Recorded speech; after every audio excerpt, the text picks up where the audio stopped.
टकोली के पहाड़ों को पीछे छोड़कर इस बार हम पहुंच गए दिल्ली, एक शहर जहां रोज ज्यादा सीधी है पर यादें उतनी ही टेढ़ी मेढ़ी। विलेज से निकलना हमेशा थोड़ा भारी होता है। वहाँ का स्लो टाइम, वहाँ की हवा और यहाँ का फास्ट फॉरवर्ड लाइफ। पर सफ़र का मतलब ही तो चेंज होता है। घर पहुँचते ही सारन्या और श्रेय का अपना ही वर्ल्ड शुरू हो गया। कार्स इधर उधर, इंजन की आवाज़ और दो बच्चों के बीच बिना किसी स्क्रिप्ट के फ्रेंडशिप। और मैं बस खड़ी देख रही थी कैसे सारन्या पिछले कुछ महीनों में इतनी बड़ी हो गई है। अब गिरती कम है, अब डरती कम है और सबसे बड़ी बात, अब अकेली भी खेल लेती है। 2 साल के बच्चे का ब्रेव होना कोई छोटी सी बात नहीं होती। ये ब्रेवरी बुक से नहीं आती, ये मिट्टी, पानी, लोगों और जिंदगी से आती है। सारन्या को अपने कजिन्स के साथ देखकर मुझे अपने कजिन्स याद आ गए। वही बचपन जहाँ हम सब एक साथ बड़े हुए। यहाँ भी सेम सीन है। ये लोग इंडिविजुअली बोर्ड हो जाते हैं पर साथ हो तो even bathing becomes an adventure. सच में water is their favourite toy. ना महंगा टॉय, ना फैंसी गैजेट, बस एक बकेट पानी और पूरे दिन की खुशी। फिर हम सब रेडी हुए और आउटिंग के लिए निकल पड़े हौस खास डियर पार्क। ये जगह दिल्ली के बीचों बीच एक सरप्राइज जैसी लगती है।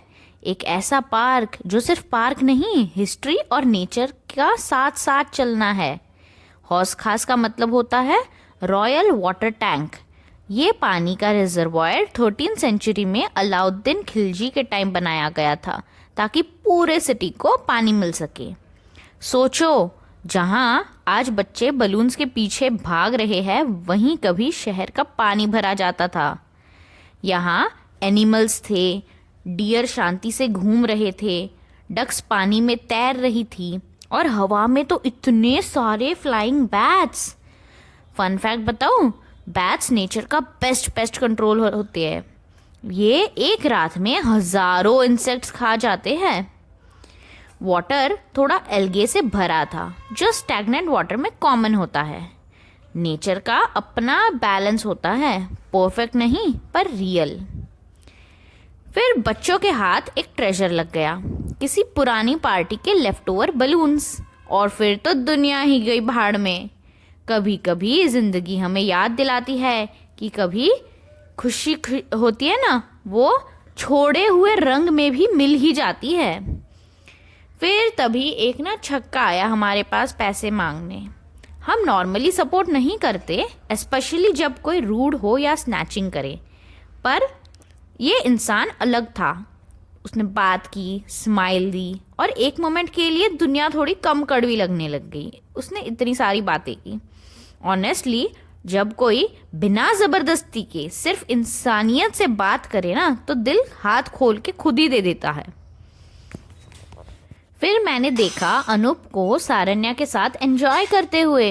और गर्ल मॉम्स जो होंगी, तुम तो रिलेट करोगी ही। हस्बैंड्स जब डॉटर्स के साथ होते हैं ना, तो वो सिर्फ फादर्स नहीं लगते, वो अपने बचपन का सॉफ्ट वर्जन बन जाते हैं।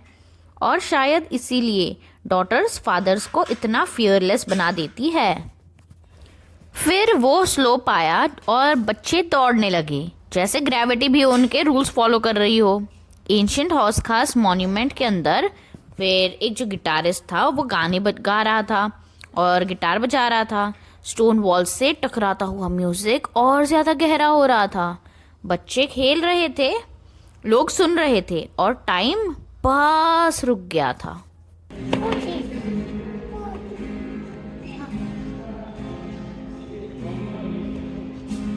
फिर हम यहाँ से निकले और बाहर निकलते हमने आइसक्रीम खाया सबने, और सारन्या की आइसक्रीम तो नीचे गिर गई। वो थोड़ा रोई पर ज़्यादा नहीं।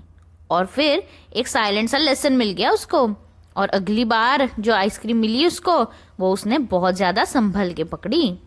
बच्चे गलतियों से ही सीखते हैं और हमें बस उन्हें गिरने देना होता है, सिर्फ पकड़ने के लिए रेडी रहना होता है।